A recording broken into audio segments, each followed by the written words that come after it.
listening to another segment of I Draw Stuff and Talk. This is Pete Gilbertson, the writer. We're going to discuss episode 44, Communication Breakdowns. We're also going to talk about the 1-year anniversary of Art Geek Zoo. And away we go. So here we are. Another episode of Art Geek Zoo. I'm Pete Gilbertson, writer of Art Geek Zoo. And I'm Rob Stenzinger, the artist for Art Geek Zoo. What are we looking at today, Rob? We are looking at episode number Did that 44. sound too corny? No. Well, we're looking at something, and there's a lot of scribbling and erasing happening and whatnot. On it. So this is the sketching for episode 44. You see that the panels are already laid out, and I'm now puzzling, who fits where with, what expression and body posture and all that kind of stuff. It's the super rough sketch. Mm-hmm. Looks like there's a little something in the foreground here between Marlowe and Taka. But I noticed a couple characters in the background as well. Can you tell us about that? Well, what's funny is you see my little scribble note on panel 1. It's EK, which, have we revealed his name? No, we haven't even... No. This is some behind-the-scenes revelations. So in the episode coming up, number 46. No, I think he even mentioned it in 44. Big Bad Stu refers to the Cramstahu kid. Yep. And if you'll notice in episodes earlier in the season, inside the Soundhouse Saloon, one of the singers of the other band had a gold necklace that had an EK on it. Yep. Dun, dun, dun. Yeah, that's the same kid, and he's actually sitting at the table with Stacy. Yeah, who is Pain Jane. Yep, it's funny. I actually oftentimes just forget and start calling her Pain Jane, but that's just her stage name. Right. Ooh, what do we got? Some fine detail going in here, Rob. Well, I don't think people realize just how detailed this art process is for you. Well, the end result you see on the website, it's at a resolution where I think it ends up being like 855 or 895 pixels wide. That hides a bit of the detail. Expressions on characters in the background, maybe subtle, subtle details basically get hidden.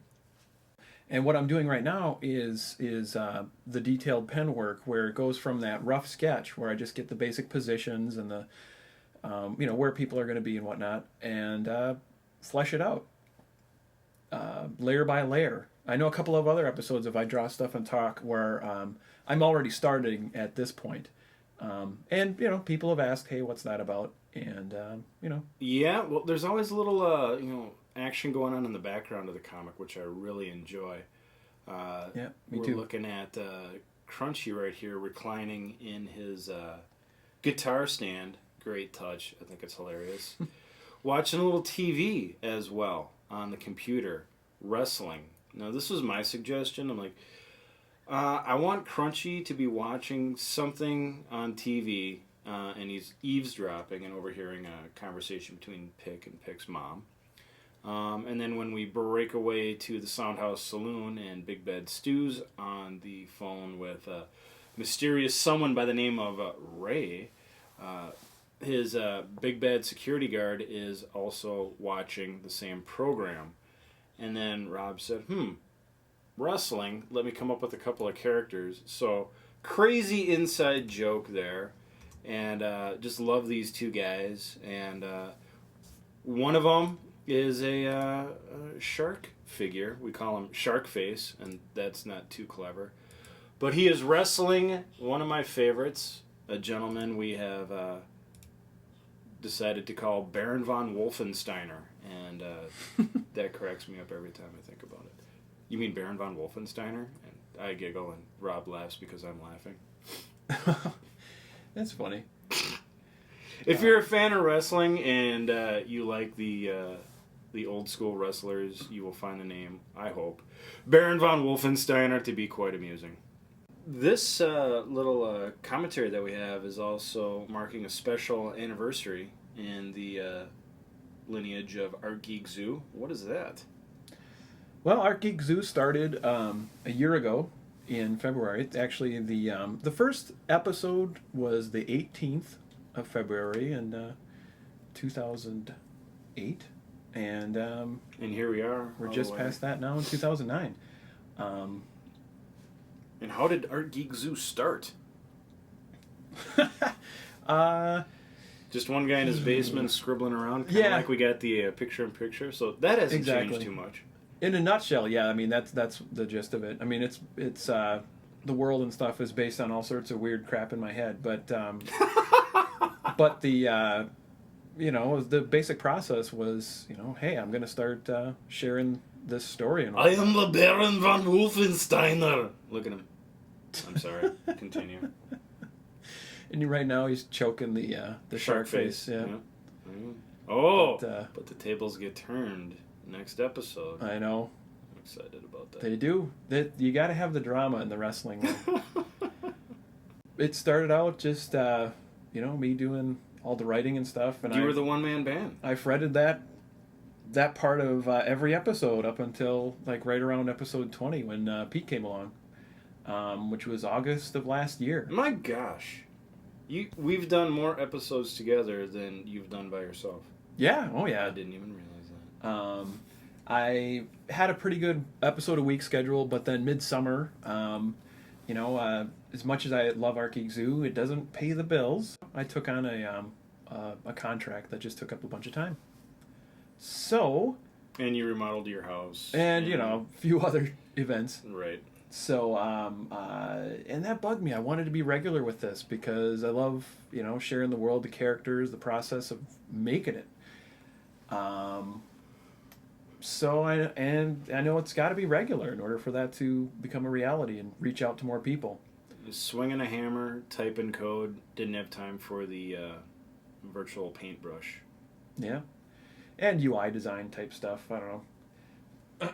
We can plug what we do, I suppose, at some point. Saying, hey, you like Art Geek Zoo? You might like our consulting work. Right. Well, I would say, even though you took some time off over the summer, 1 year later, we got 45 complete episodes, a couple of bonus episodes, and we're starting to branch out with, obviously, the I Draw Stuff and Talk, some blogs, and other bonus content in the Art Geek Zoopedia, the AGZpedia, as we like to call it. Mm-hmm. And since then, we've acquired somewhat of a following. It's nice to see. I'd like to take a moment to shout out to all of our friends in Burlington, Vermont. You have been a blessing, and if you have any comments, questions, suggestions, things you'd like to see in Art Geek Zoo, please email us. And Rob, what is that email again? The email is agzcomic@gmail.com. agzcomic@gmail.com. So if you want to get in touch with us, that's one way to do it. Otherwise, always looking forward to having comments submitted regarding current episodes, just to make sure that people are enjoying what we're doing. And we love hearing from you guys. Constructive criticism is always welcome. Yep. And you never know. We may throw in some acknowledgement and some bonuses for you. Shop at the store. Got some T-shirts and some mugs available with some of your favorite Art Geek Zoo characters. But if you want to see maybe sticks on a shirt or on a bumper sticker, I think that's going to happen regardless, because I want to see an Enter the Drummer T-shirt badly. Yeah, absolutely. You know what? Yeah, we're here to help and entertain. One of our awesome readers mentioned Foam Demon Under Rouge. We can make that happen. By all means, let us know, and we'll figure it out. Yeah, we create them, he buys them, that's the deal. And maybe, he'll model them, and then nobody will want to see that. Well, wait a minute. Because actually, I was going to say, we love to see people's pictures of wearing Art Geek Zoo merchandise out and about in the world. I've heard about some of them in China, no less. But we're international, baby. Well, until next time, this is Pete Gilbertson, writer for Art Geek Zoo. And this is Rob Stenzinger, the artist for Art Geek Zoo. Thanks for joining us, and until next time, stay tuned.